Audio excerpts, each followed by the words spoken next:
I grew up in the village. I saw my parents, I saw my grandparents, I saw my siblings who are older than me using these.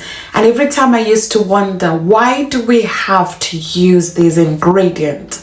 What am I talking about? Today we'll be highlighting salt.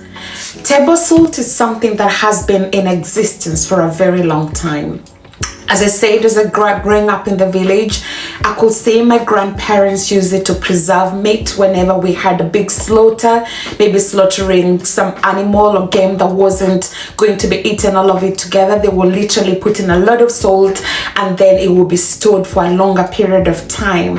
Whenever we cooked our food, even at the moment when I cook my food, I always add in salt. Why is it so? Because obviously, as I say, this is something that we've carried on through generations, but salt has so much health impacts as well as benefits. And so the reason why in this video we will be highlighting table salt, or just the sodium chloride, so to say, the scientific name. Why do we use salt?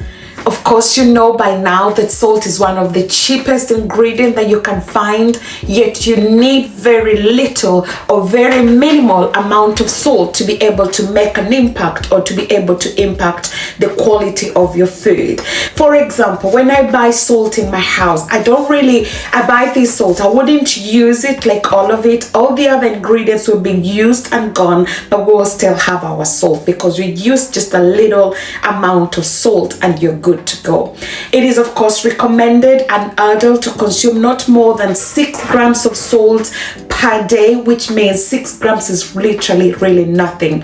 Why do we need salt? We need salt because of taste, of course. If you have food that doesn't have salt in it, it doesn't taste the same as food that has salt in it.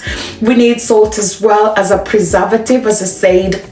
It is something that has been done in ancient days, and even at the moment is still being done to preserve your food. You may need to have some salt because the salt does lower the water activity, and that means that it reduces microbial activity, but also it makes the environment really unfavorable for the microbes, and of course they will not be able to survive because obviously sometimes the turbidity can change as an impact of the salt, and as a result of that it will make the environment unfavorable for microorganisms to grow.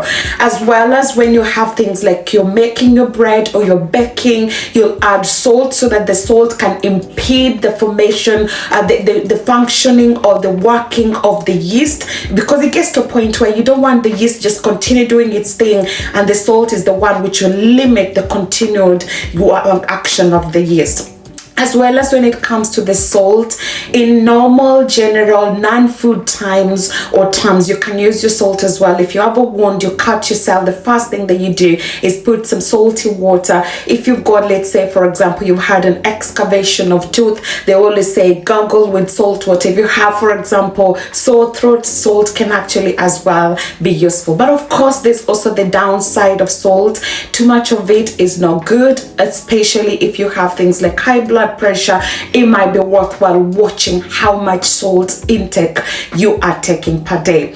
I know of people that don't really have salt in their food, but if you do not want to have salt in your food, there are alternatives as well. You can use things like spices, which will give you still some flavor and taste for your food, rather than just having food that is not tasty at all. So as I said, salt is the most cheapest ingredient, but you need just a little bit of it to be able to make an impact. No wonder the Bible says to us as Christians, we are the salt of the world. We have been called and made to be a difference. You only need a little bit salt to make the difference, to impact. But if the salt has lost its flavor, it's not possible to put back the flavor in. And so some of the ways in which salt can lose its flavor, of course, is if you take salt, it's hygroscopic. You take your salt, you leave it at room temperature, it will absorb moisture, and then it will become soggy, and of course over time you cannot be able to reuse the salt. And so a challenge to you as we talk about salt: remember,